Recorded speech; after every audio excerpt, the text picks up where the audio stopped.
إن الله يحب التوابين ويحب المتطهرين.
Di mana makna puasa sebenarnya ni? Dimula perut buncit, dibuka dengan perut besar. Masa sahur makan sekenyang-kenyangnya, berbuka makan pun sekenyang-kenyangnya. Inikah makna puasa? Jam 4, jam 5 pergi pasar Ramadan.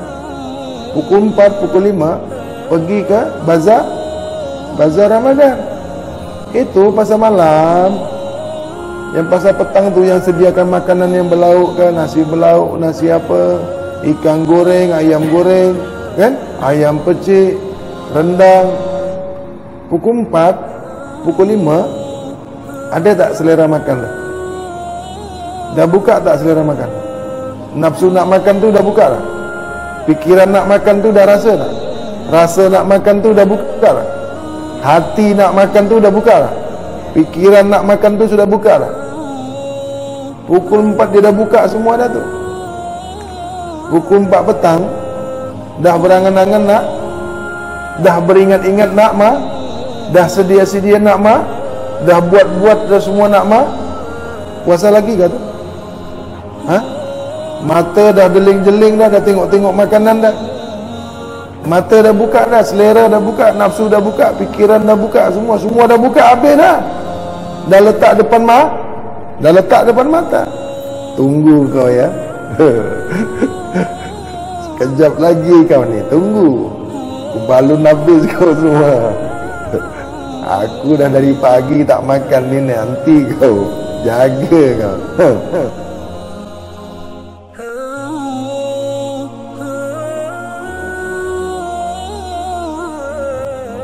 Maksud jumpa tu, maksud sampai tu, sampai kepada asma, sampai kepada af'al, sampai kepada sifat, sampai kepada zat, bukan sampai kepada Tuhan. Kalau kita katakan kita sampai ke Tuhan, maknanya Tuhan itu bertempat. Mana boleh? Maksud sampai itu kan makhluk. Kalau kita katakan sampai ke Tuhan, maknanya Tuhan itu ada di satu tempat. Tak boleh, batal. Kan ada ayat wa nahnu aqrabu ilaihi min hablil warid. Ada ayat, ada surat ya, Kaf 16. Surat Kaf 16 bunyinya wa nahnu aqrabu ilaihi min hablil warid. Itulah yang membatalkan perkataan sampai. Kalau kita katakan sampai, maknanya batallah surat Kaf 16 itu yang berbunyi wa nahnu aqrabu ilaihi min hablil warid.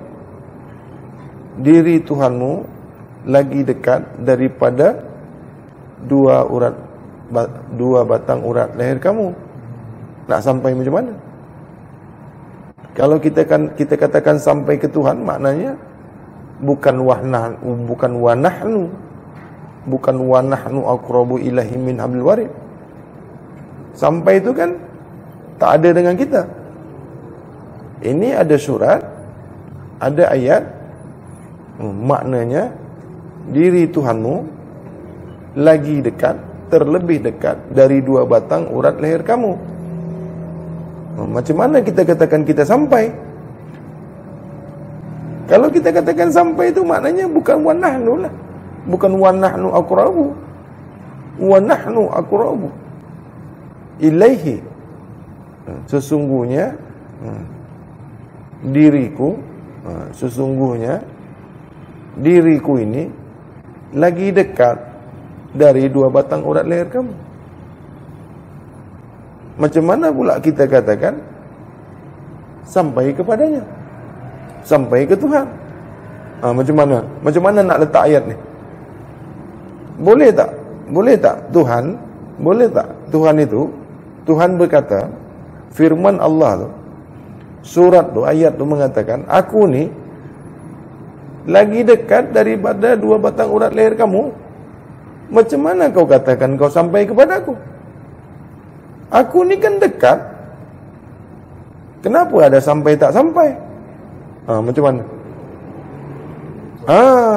Di surat Fusilat, dalam surat Fusilat ayat 54, diri Tuhan kamu meliputi segala sesuatu. Wah, nak sampai macam mana ke Tuhan? Inilah bahasa ni. Itu makanya kalau di makrifat tak ada cerita macam itu, tak ada bunyi macam itu. Itu syariat. Kalau di bab syariat boleh sampai ke Tuhan, bercakap-cakap kepada Tuhan, itu boleh. Kalau kedudukan makrifat, hakikat makrifat, mana boleh kita katakan kita sampai kepada Allah? Itu ada ayat tadi. Kalau tak ada surat ni, banyaklah orang mengatakan aku dah sampai kepada Allah. Tak boleh. Allah tak boleh dicapai. Maksud dicapai tu tak boleh kita pergi kepadanya. Kan wa nahnu aqrabu ilaihi min hablil warid. Ayat tu boleh ditafsir, surat tu, ayat tu boleh ditafsir kepada hukum syariat, hukum hakikat. Sempurna. Al-Quran itu sempurna. Boleh ditafsirkan, boleh dimaknai dengan hukum syariat. Boleh. Berpulang kepada sesiapa yang mentafsirkannya. Berpulang kepada sesiapa yang mengambil pahamnya.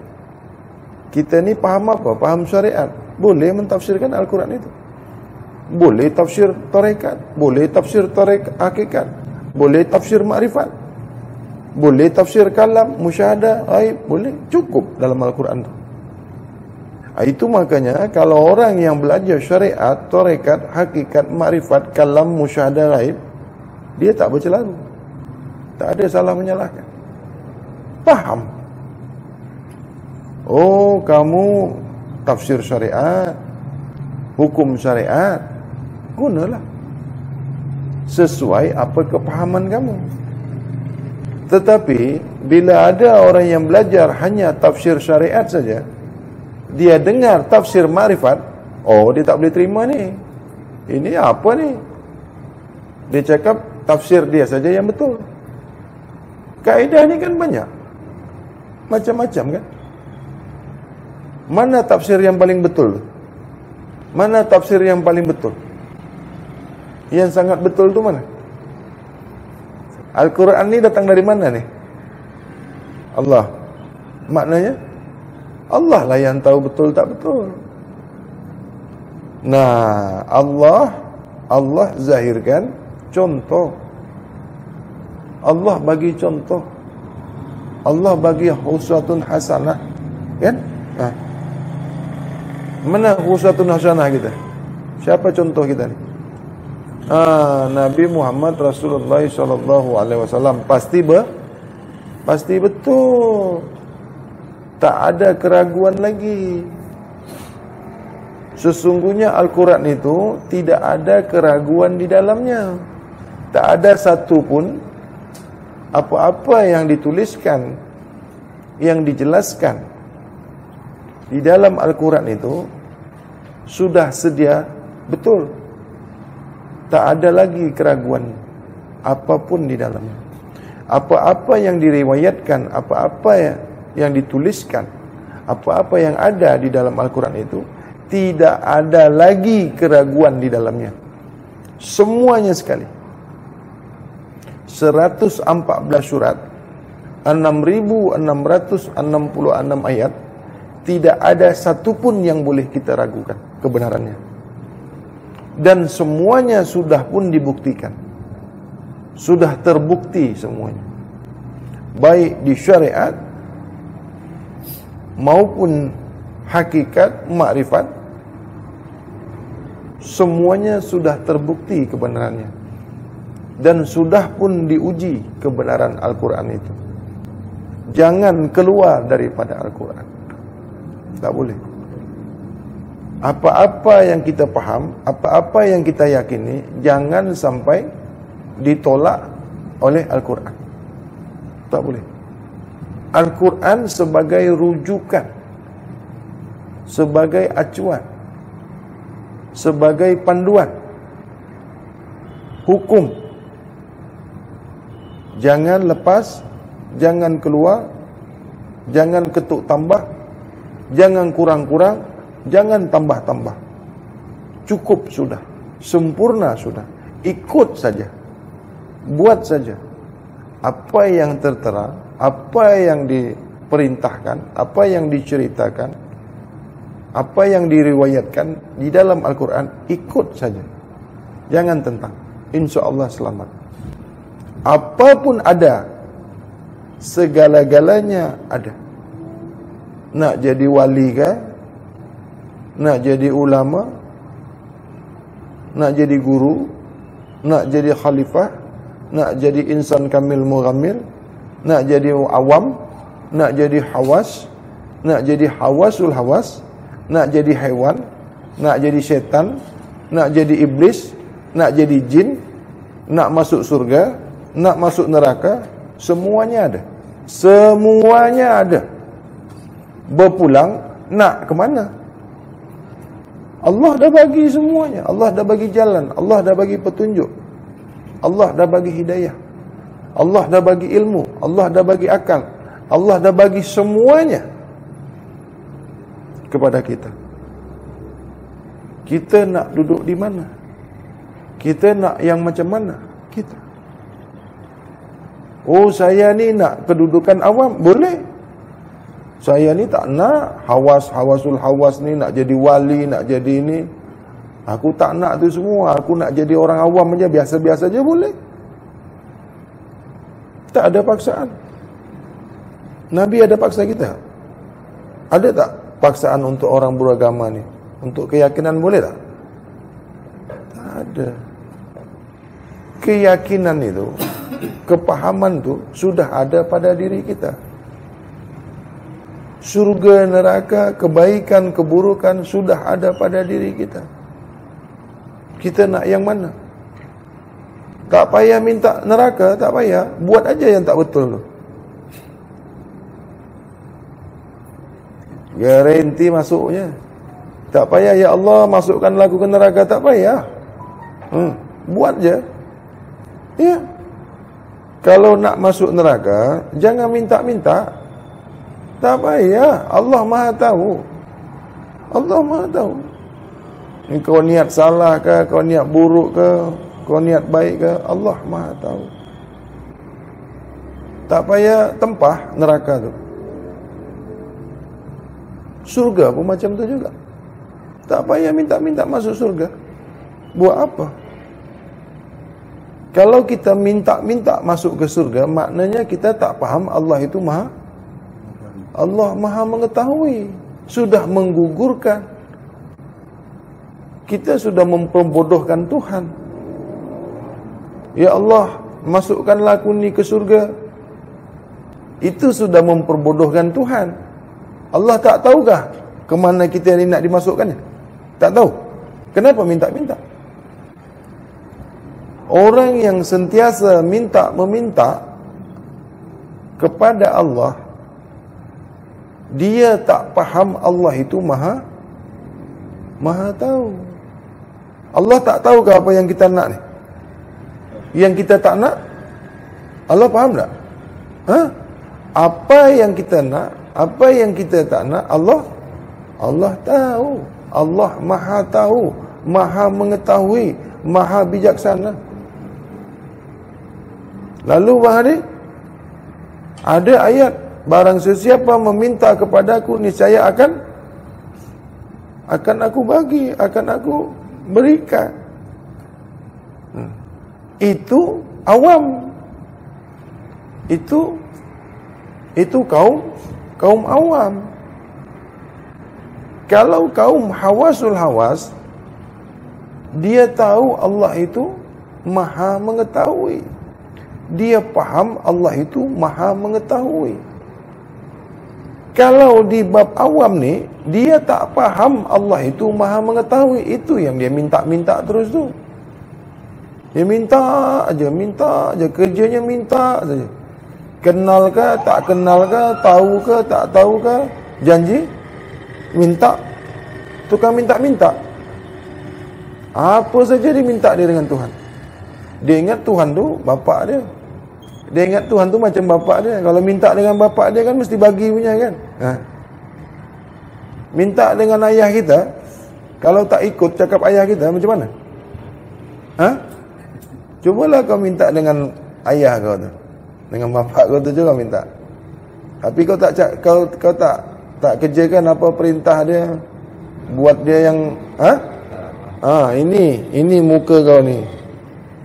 Ni muka kau ni. Kau mintalah dengan aku. Aku bagi ni ke muka kau. Lagi Allah, lagi Tuhan. Ayah kita kalau kita buat baik, mak kita, ayah kita kalau kita buat baik, bagus. Senangkan hati ayah kita, senangkan hati mak kita. Minta lagi kah? Ayah mak kita ni tahu apa yang kita nak, apa yang kita tak nak pun dia tahu. Kita memerlukan apa pun tahu. Itu ayah dengan mak. Tuhan, lagilah Tuhan. Kan banyak sangat orang ni sembahyang minta masuk surga, minta pahala. Sembahyang 5 kali minta masuk surga.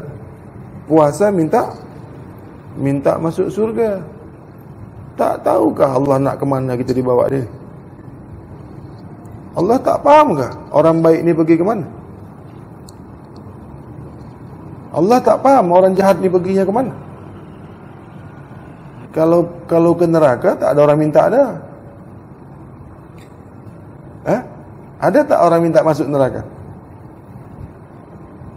Tapi dengan perbuatan, tengok perbuatan, itu minta masuk ke neraka.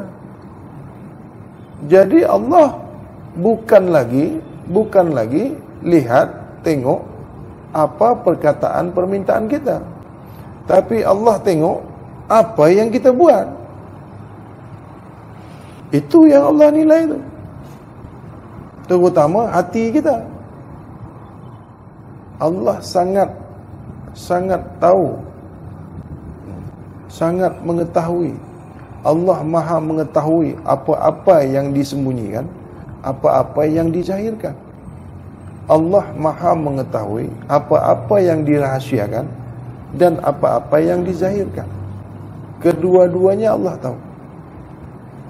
Sesiapa yang nak meminta, maka mintalah kepada Allah. Apa-apa yang diminta kepada Allah, niscaya Allah akan bagi kan? Kalau minta jadi Allah, boleh tak? Allah bagi tak? Kan ada yang bercakap, ada yang mengatakan, sesiapa yang minta kepada Allah, niscaya Allah akan bagi.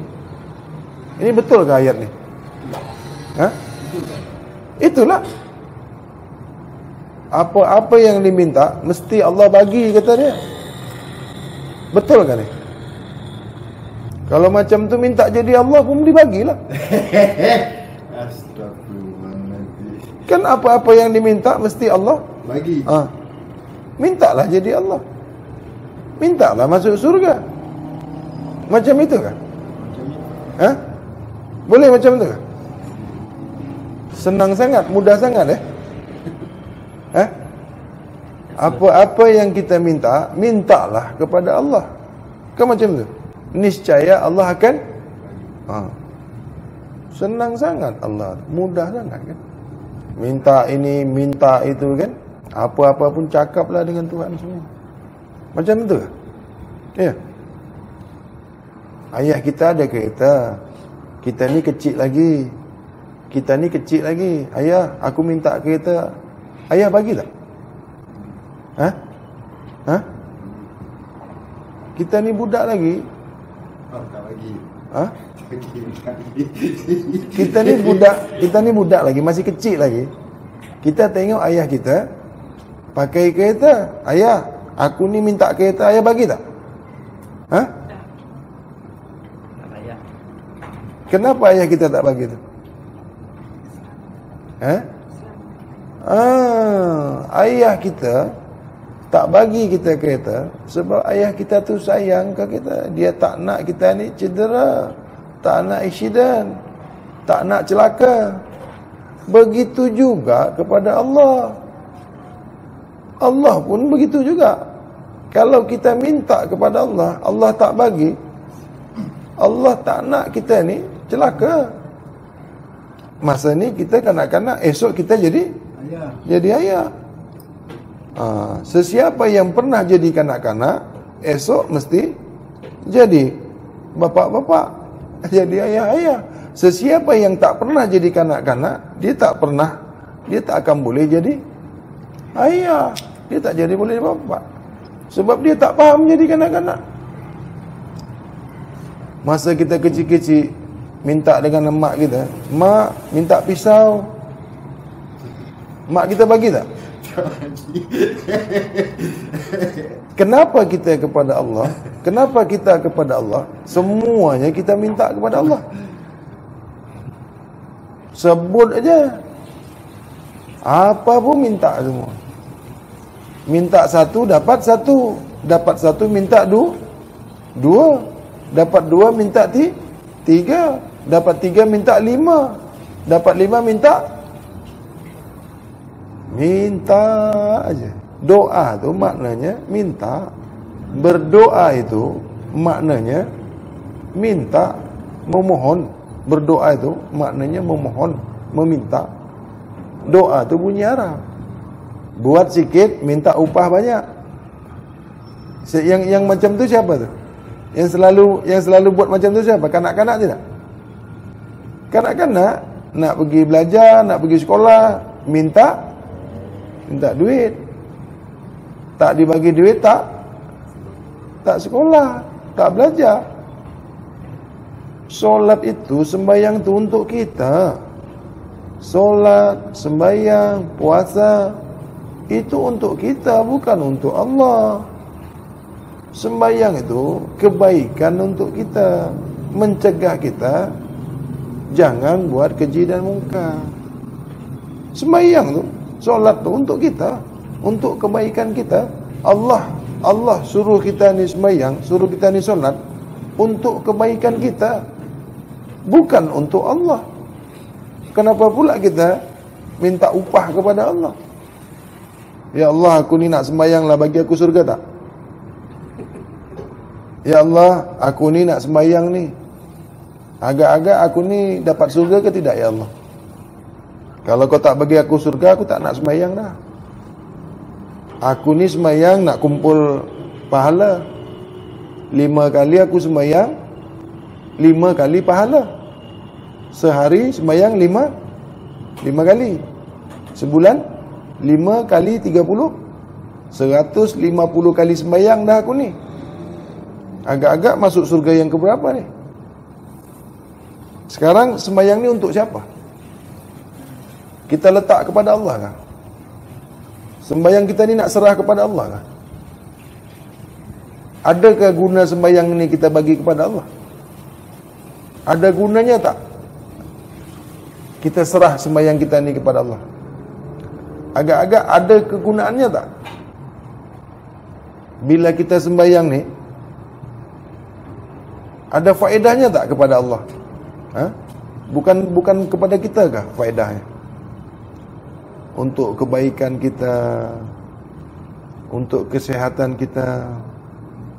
Inna solata tanha anil fahsya'i wal munkar. Sesungguhnya solat kamu itu, sesungguhnya apa yang kau kerjakan yang baik itu, sesungguhnya solat, sesungguhnya sembahyang itu, sesungguhnya mengingati aku itu untuk cegah perbuatan kamu itu daripada yang keji dan yang mungkar. Perbuatan solat itu, mengerjakan solat itu, diri sembahyang itu mencegah kita nih, kita sembahyang nih mencegah daripada perbuatan keji dan mungkar. Perbuatan keji dan mungkar siapa? Perbuatan keji mungkar Allah kah? Kita. Supaya perbuatan kita tu tak keji lagi, supaya perbuatan kita tu tak mungkar lagi. Kan untuk kita tu. Kenapa minta pahala? Kenapa minta upah? Allah bagi kita sembahyang. Nabi mengajarkan kita sembahyang ni untuk diri kita, untuk kebagusan diri kita. Kenapa susah?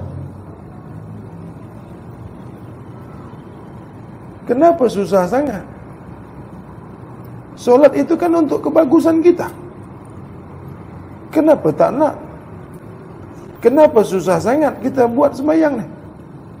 Kenapa susah sangat nak buat sembahyang ni? Kenapa? Ada pula yang dia sembahyang ni nak diserahnya kepada Allah. Dia cari-cari masa malam, tengah malam. Aku ni nak serah sembahyang aku ni kepada Allah. Bertengah-tengah malam, dia bagi sembahyang dia ke Allah. Lepas sembahyang dia minta. Apa-apa yang dia nak minta, dia buat dulu sembahyang. Ni faham sembahyang ke tidak? Ada sesuatu yang tak diminta kepada Allah, dia buat sembahyang dulu. Apa-apa ya dia yang hajat dia panggil solat hajat. Solat hajat tu solat permintaan. Di mana ada ayat mengatakan solat itu minta-minta? Mana suratnya? Inna solata tanha anil fahsya'i wal munkar. Ada. Solat itu mengingati Allah. Ada. Itu sebenarnya berpulang kepada seorang guru yang menjelaskan kepada muridnya. Maksudnya, buatlah apa yang baik. Solat itu bukan berbuat baik. Solat itu bukan berbuat baik. Solat itu mencegah dari perbuatan keji dan mungkar. Ada tak ayat mengatakan solat itu berbuat baik? Ada tak surat di Al-Quran mengatakan bahwasanya solat itulah perbuatan baik? Ada tak? Saya belum jumpa lagi. Yang ada tuh, solat itu mencegah. Mencegah itu maknanya jangan sampai kita ni buat keji dan mungkar. Tak lagi berbuat keji dan mungkar. Kan untuk kita tuh. Macam mana pula mengerjakan solat ni boleh masuk surga? Ingat solat ni tiket kah? Solat ini tiket masuk surga kah? Ada ayat mengatakan, sesiapa yang baik solatnya, sesiapa yang mengerjakan solat, puasa, zakat, infak, Allah akan masukkan dia, atau Allah akan bagi balasan kepada orang yang mengerjakan solat, menafkahkan sebagian rezekinya, membayar zakat. Allah akan beri imbalan, Allah akan masukkan dia ke surga Jannatul Naim. Betul gak tu janji tu? Betul. Tapi kalau solat buat, yang keji mungkar buat juga, macam mana? Adakah upah tu esok dapat? Dapat tak janji Allah? Solat buat, sembahyang buat, puasa buat, yang keji dan mungkar tu buat juga. Agak-agak dapat tak upah tu tadi? Lagi puasa yang menipu tu. Puasa yang menipu, mana puasa yang menipu tu? Puasa terpaksa.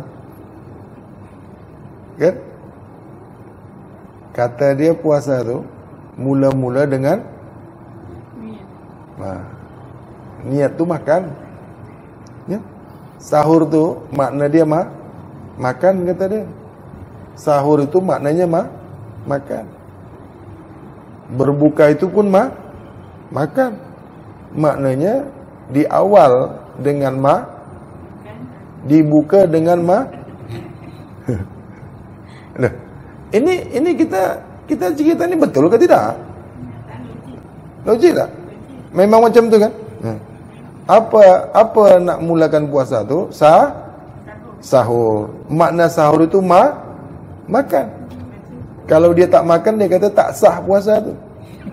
Sahur tu, orang yang berpuasa niat nawaitu sauma ghadin an adai fardu sari ramadana lillahi ta'ala. Lepas tu mulalah sahur. Makan yang sedap kan? Kalau sahurnya tak sedap, lauk dia tak sedap, tak jadi puasa dah. Lagi baik tidur tak payahlah. Aku tak nak sahur lah apa. Ada ke nasi lemak aja. Ini apa ni sahur ni? Orang besok nak puasa lah. Kita orang nak puasa ni. Apa ni lauk? Tak ada. Orang puasa ni mesti makan yang sedap-sedap. Barulah semangat sikit. Mak, aku nak puasa lah, mesti ada daging, sup ekor, tom yam, kan? Ayam percik, ayam bakar. Kalau tak ada, aku tak nak puasa. Kita orang nak puasa ni mesti yang sedap-sedap. Time berbuka, masa berbuka, mesti yang sedap-sedap juga. Orang puasa ni mestilah yang sedap-sedap, mesti yang manis-manis. Berbuka puasa ni mesti yang manis-manis. Pengat, es buah, kan? Es campur. Meja kena dipenuhkan macam orang kenduri. Berbuka itu kenduri macam kenduri kahwin. Macam tu kah puasa? Puasa untuk makan. Di mana makna puasa sebenarnya ni? Dimula perut buncit, dibuka dengan perut besar. Masa sahur makan sekenyang-kenyangnya, berbuka makan pun sekenyang-kenyangnya. Inikah makna puasa? Jam 4, jam 5 pergi pasar Ramadan. Pukul 4, pukul 5 pergi ke bazar Ramadan. Itu pasar malam. Yang pasar petang tu yang sediakan makanan yang berlauk ke, nasi berlauk, nasi apa, ikan goreng, ayam goreng, kan? Ayam percik, rendang. Pukul 4, pukul 5 ada tak selera makan dah? Dah buka tak selera makan? Nafsu nak makan tu dah buka tak? Fikiran nak makan tu dah rasa tak? Rasa nak makan tu dah buka tak? Hati nak makan tu dah buka tak? Fikiran nak makan tu sudah buka tak? Pukul 4 dia dah buka semua dah tu. Pukul 4 petang dah berangan-angan nak, dah beringat-ingat nak dah sedia-sedia nak dah buat-buat dah semua nak puasa lagi kah tu? Mata dah deling-jeling dah tengok-tengok makanan dah. Mata dah buka dah, selera dah buka, nafsu dah buka, pikiran dah buka, semua dah buka, habis dah. Dah letak depan mata. Tunggu kau ya. Sekejap lagi kau ni, tunggu. Aku balun habis kau semua. Aku dah dari pagi tak makan ni, nanti kau. Jaga kau. Kalau tak buncit perut aku ni, tunggu kau. Kurang aja satu macam. Kuih muih, ya? Kalau tak ada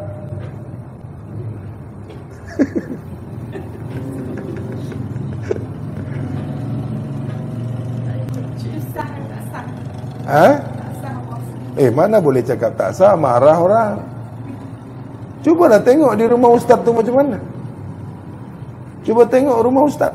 Saya tak cakap lah ustaz siapa, nanti orang kecil hati lah kan. Cuba tengok di rumah ustaz, cuba tengok macam mana dia. Tengok dekat bazar Ramadan tu, tengok dekat pasar Ramadan, pasar malam, pasar petang tu, yang menyediakan makanan tu berapa banyak. Tengok, ada yang pakai lebay, ada yang pakai sorban, ada yang pakai gamis, ada yang pakai jubah. Aku nak makan inilah, aku nanti nak makan ini. Pukul 4, pukul 5, pukul 6 tu, kau ni puasa, kenapa nak ingat makan? Kenapa pilih-pilih makanan? Kenapa nak sedia-sedia makanan pula? Puasa apa ni? Berbuka ni pukul berapa? Puasa tu tutup, tahan, jaga, kawal semua indera kita ni, semua hayalan kita, semua pikiran kita, perbuatan kita yang zahir maupun batin. Pandangan zahir, pandangan batin, tutup habis semua. Zero, kosong. Tak ada hayal, tak ada tengok, tak ada pikir, tak ada dengar, tak ada rasa, tak ada gerak kepada yang maksiat. Mata jangan tengok yang maksiat, telinga jangan dengar yang maksiat, hati jangan ikut yang maksiat, jangan merasakan yang maksiat, jangan berpikir yang maksiat, jangan berjalan tempat maksiat, jangan bercerita berkata yang maksiat. Tutup semua. Itu makanya di bulan Ramadan ini bulan penuh berkah, bulan penuh mahfirah, bulan penuh pengampunan. Tak boleh buat apa-apa. Puasa ni kan wajib, mesti khusyuk, mesti betul-betul buat, mesti fokus. Solat wajib tak? Fokus, khusyuk. Haji tu tak wajib. Kalau tak wajib, tak fokus lah. Zakat wajib tak? Zakat wajib tak? Kalau wajib mesti fokus, mesti betul-betul buat. Apa-apa yang hukumnya wajib mesti betul-betul buat, mesti khusyuk. Ini dia tahu puasa ni wajib. Pukul 4 dibuka dia.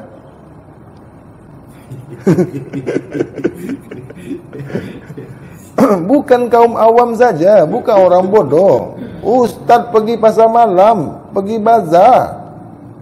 Apa yang diingat dia tu bila pergi bazar Ramadan ni? Bila pergi pasar Ramadan ni, apa yang diingat dia? Ayam golek. Ayam golek kau tengok.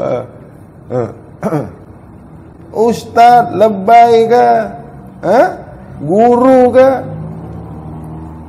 Pergi cari pemakanan, cari yang nak dimakan, sedia nak dimakan, menyediakan apa yang nak dimakan, mengingat apa yang nak dimakan, merasakan apa yang nak dimakan.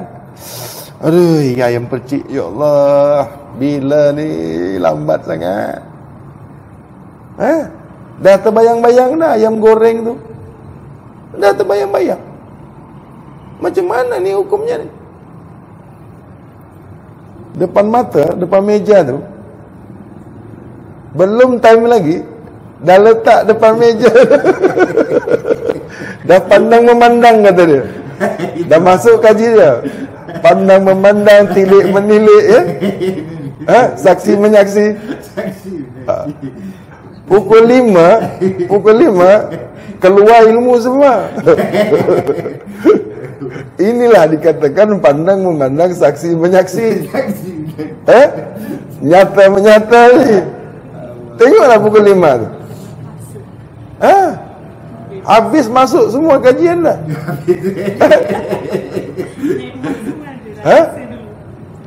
Dia kata apa ni? Keputusan puasa ni, saksi menyaksi.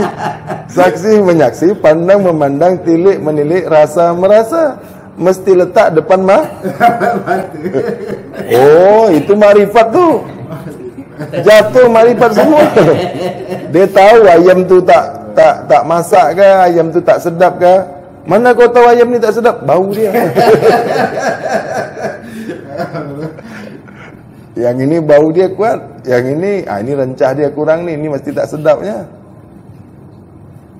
Macam mak-mak kaum perempuan pergi dekat bazar Ramadan, macam mana dia tahu makanan tu sedap ke tak sedap? Macam mana dia tahu? Dia tanya dengan yang jual tu. Oh, semua makrifat tu, time tu semua makrifat. Jatuh makrifat, putus makrifat dah semua. Mana ayam yang sedap, mana ayam yang tak sedap, mana yang rencahnya banyak, itu semua jatuh, semua makrifat. Semua makrifat. Tak payah tengok, baunya saja dia dah tahu. Dia cium bau aja. Ini ayam kari kata dia. Ditutup tu lauk tu, dia tahu ini kari punya kan? Ya. Ini ayam gorengnya. Fresh. Kenapa? Dia belajar makrifat. Itulah time-nya tu. Yang pertama mesti saksi saksi menyaksi. Lepas tu pandang memandang. Dah pandang memakan, sudah pandang memandang, makan memakan. Dia ada sir itu. Ada sir. Ada sir dia. Yang pertama sir dulu kan, kenal dulu kan. Tengoklah time pukul 5 tu, pukul 6 tu. Itu memang keluar semua ilmu tu. Ilmu syariat, tarekat. Cobalah tengok nanti, tak percaya? Pukul 6, pukul 5, itu semua ilmu keluar semua.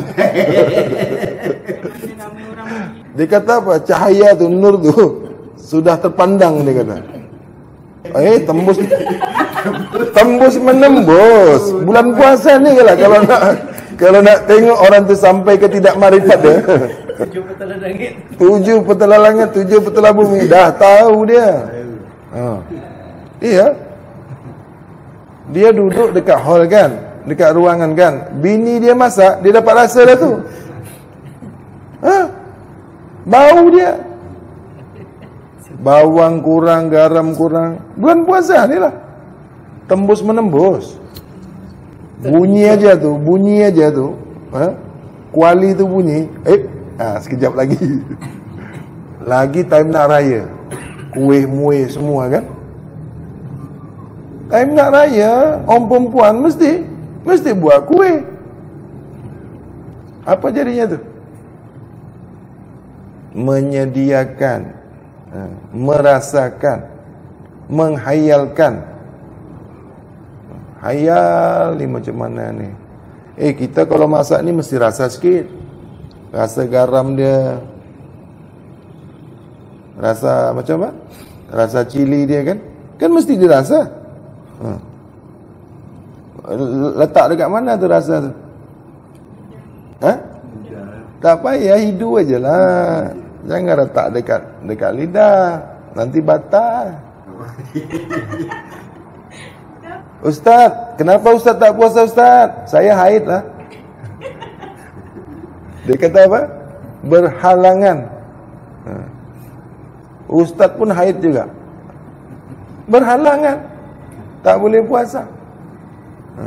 Bini haid, dia yang tak puasa. Bini haid. Dia yang tak puasa. Kenapa tak puasa? Ini datang bulan, datang haid.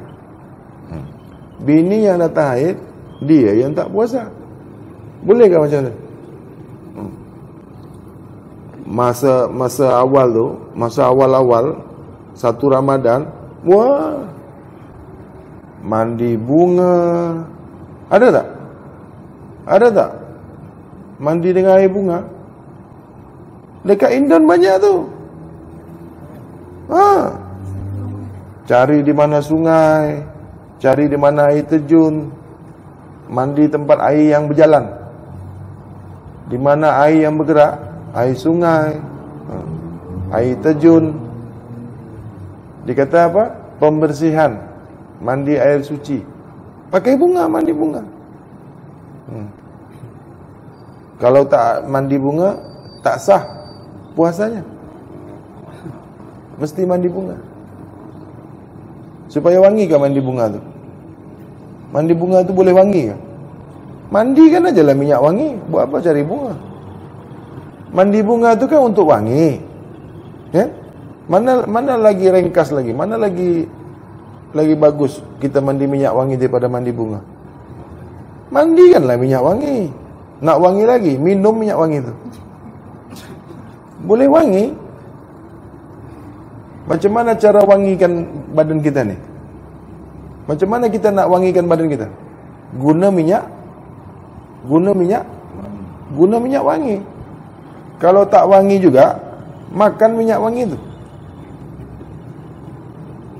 Minum. Wangi tak badan kita? Bila kita guna minyak wangi, kita ni wangi ke tidak?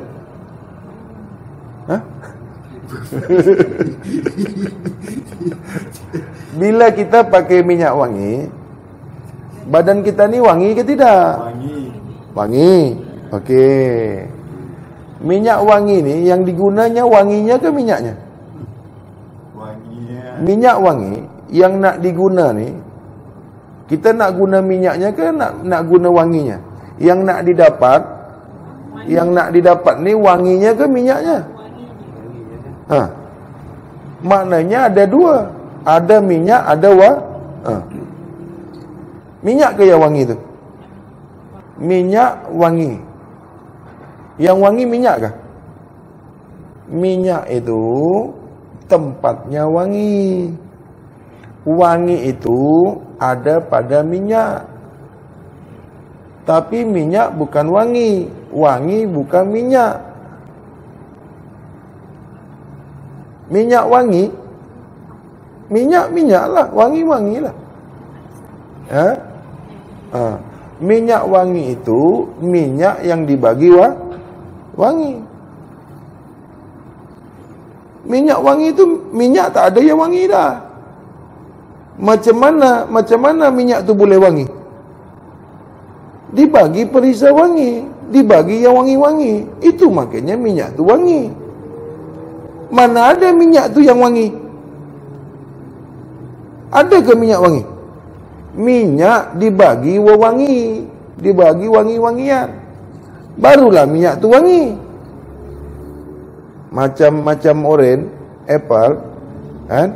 Diambil dia punya pati tu, dia punya apa? Dibuat jadi dicampur dengan minyak.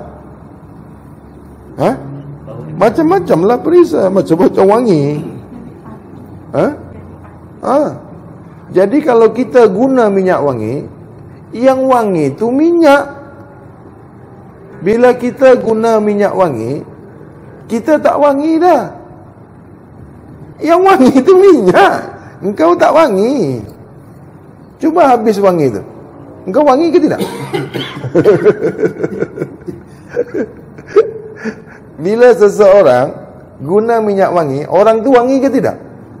Orangnya tak wangi. Itu yang bau tu, yang bau wangi tu minyaknya. Iya, tapi yang wangi itu minyaknya, bukan orangnya. Orangnya ke yang wangi? Minyaknya. Jadi kalau kita guna minyak wangi, kita tak wangi, tak pernah kita wangi. Orang cium pun, orang hidu pun, itu yang dia itu yang dia hidu tu, yang dia kena bau tu, bau wangi tu, bukan kita. Yang dia cium tu minyak wangi, bukan kita yang wangi. Cubalah nanti guna minyak wangi tu. Bila ada minyak wangi itu di badan kita, baru kita itu maknanya. Itu wangi palsu. Palsu lah. Wangi buat-buat punya. Hilang minyak wangi, tinggal tinggal badan aja lagi. Wangilah badan kita tu. Carilah bersih, carilah suci. Barulah badan kita itu mengeluarkan bau yang wangi. Jangan makan yang kotor-kotor, jangan makan yang bau busuk. Minyak wangi itu kan dibuat dari yang wangi-wangi kan? Umpamanya perisa apple, anggur. Makanlah. Kita yang wangi. Selalulah makan yang wangi-wangi. Yang bersih-bersih, makanlah buah-buah. Barulah badan kita wangi. Wangi itu sebati dengan diri kita. Wangi itu sebati dengan jasad kita. Itu kita yang wangi, bukan guna minyak wangi. Kalau kita guna minyak wangi, menipu. Takut orang cium kita ni bau busuk, guna minyak. Yang sebenarnya yang wangi itu minyak wangi, bukan kita. Jadi orang yang suka guna minyak, ini malaslah aku cakap ni. Tak payah cakap lah. Nanti dia kata ni apa ni? Ada ustaz guna minyak wangi, aku cakap, dia kata ini apa ni? Kenapa? Nabi suka yang wangi-wangi. Kalau aku cakap tadi, kena aku.